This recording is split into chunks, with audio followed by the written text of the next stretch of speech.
Si Junie, he had a message during the after party.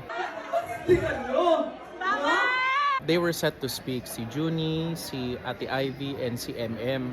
MM's the best friend of V, and Ate Ivy is of course Ate V. Si Junie was set to speak as well for Kong's side. Nangyari kasi, time was a factor. Hindi natuloy yung message ni Junie. So nangyari, I went to Junie and sabi ko sa kaya, Junie, sensya na hindi matutuloy kasi oras na in terms of time. And you know what I saw? I saw Junie looking at his phone. Tapos nagsuscroll siya, may hinanda siyang message. And then he said, okay, it's okay.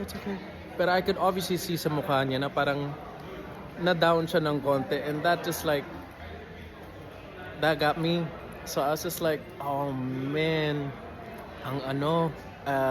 Because when will you ever hear your siblings or your best friend speak or any loved one na magsalita on your wedding day? Once in a lifetime yan, hindi nangyayari yan ulit. And I see this time and time again with so many couples I've worked with. Talagang yung parang iniisip na dahil ito hindi ginawa, dahil yun hindi ginawa or nahiya, nawawala yung once in a lifetime memory mo sa mga minamahal mo sa buhay.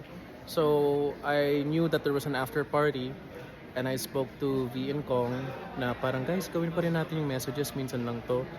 There was a bit of hesitation about na parang wag na lang, it's a little bit late na or ano, or baka iniisip pa ni MM at saka ni Ate Ivy na wag na lang, late na. But no, Junie still wanted to do it. And because natuloy, tingnan mo nangyari, like Junie had a lovely speech, Ate Ivy got to speak, MM got to speak. Yung mga messages na yan, panghabang buhay yung memories na yan. So I'm really happy that Junie as well as Ate Ivy and MM got to speak and Kong and V got to hear that. And I say this, na for anyone who's getting married, for whatever reason, nahihiya ka or you think na parang there's a factor na parang ay wag na natin gawin, I always really recommend, always push for your loved ones to speak, especially kung importante sila sa'yo.